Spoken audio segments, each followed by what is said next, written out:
Sometimes you really don't want to be that guy, and trust me, I hate being that guy. But I'm just gonna say it. I told you so. I mean, I got this article here talking about the opening weekend for Moana. Now, granted, I feel like this is kind of a low blow since I have this idea about the Disney live action remakes and that, ever since Snow White, I feel like they've been going downhill. I mean, there was a one point where I was just really frustrated and then I just kind of accepted it because every once in a while you get a Pete's Dragon. I haven't seen Cruella, but I heard that was pretty decent, so I might give that one a chance. But at this point, I think the formula is starting to wear off, you know? So I figured we'd take a look at this article, we talk about it, I'll give you my thoughts. If you like this type of material where you want to see me talk about animation news, as well as getting my timely animation reviews. Ooh, let me review that one.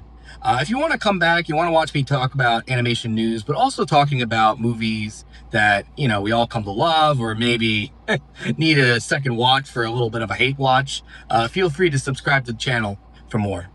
So I got this article from AP, which generally speaking, I actually feel like is probably one of the best places to be getting your news because they don't have a lot of opinion articles if you tend to be fairly conservative or fairly liberal where you kind of just want to get something in the center.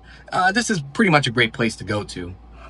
The Walt Disney Company's live-action Moana may be the #1 movie at the domestic box office, but it didn't make a big splash in the first weekend in theaters.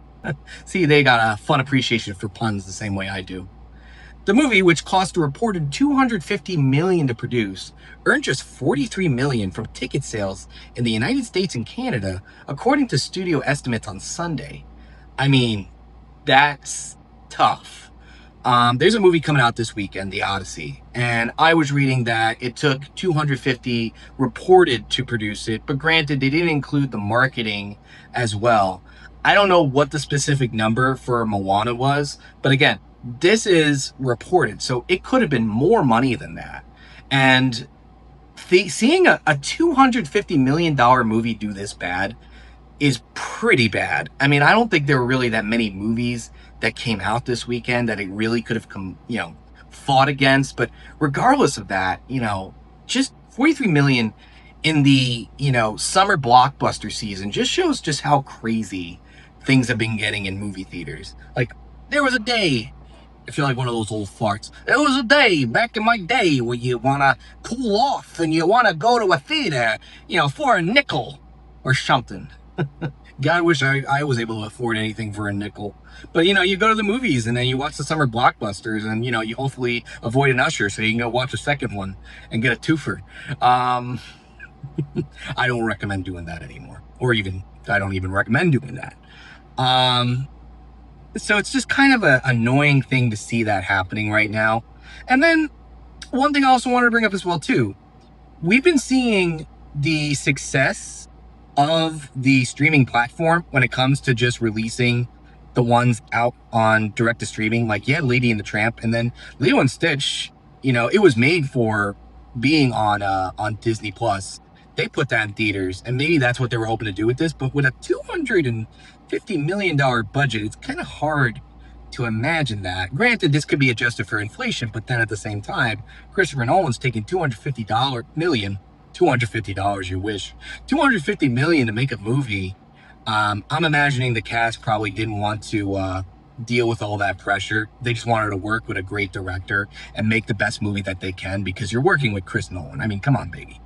You're going to be dealing with good stuff.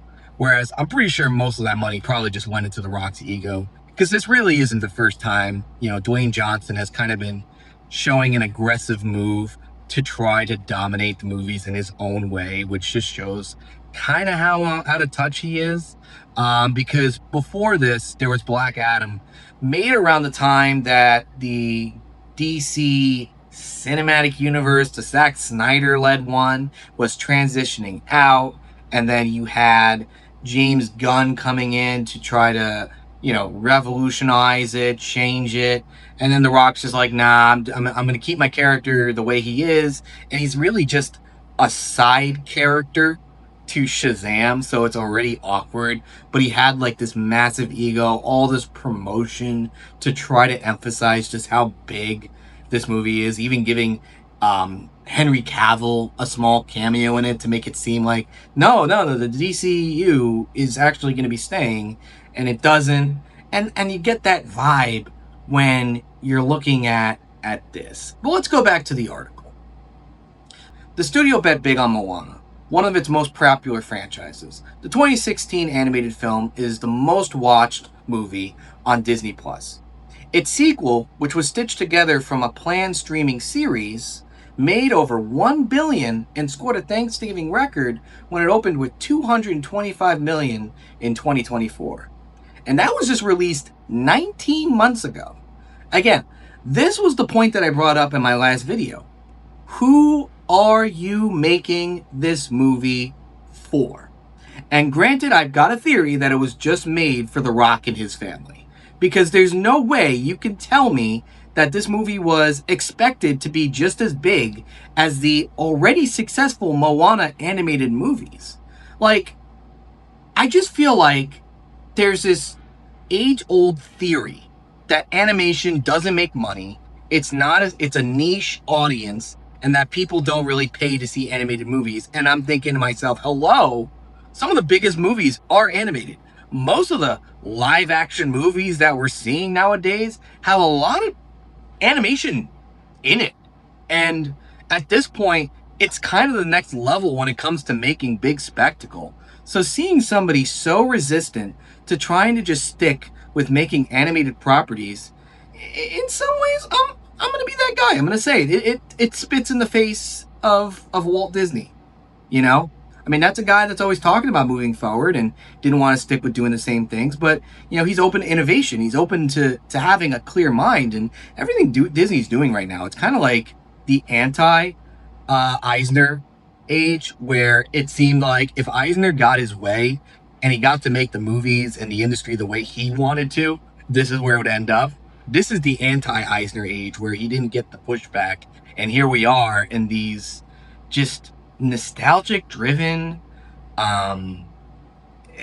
dated emphasis on the past and nostalgia. It's pretty pathetic. And like I said in my last video, I hope to be proven wrong. Every studio is going to be going through its ebbs and flows. I mean, right now I'm pretty sure Universal is just rocking it, you know, between their theme parks and actually making good movies. I mean, please go see the Odyssey. I got an early screening for it. I'm not trying to make this a review, not trying to get sidetracked here, but you know, Universal seems to be on a track, and for a while they were doing pretty bad. I mean, hello, cat and hat. So it's possible to see them make a change, like I mentioned in my last video, but at this point, something's got to give, guys. And with that, you know, thanks for watching this quick thoughts on the recent Moana remake and its lack of success in theaters. If you like videos like this, feel free to subscribe. And as always, it's great to see you. Take care.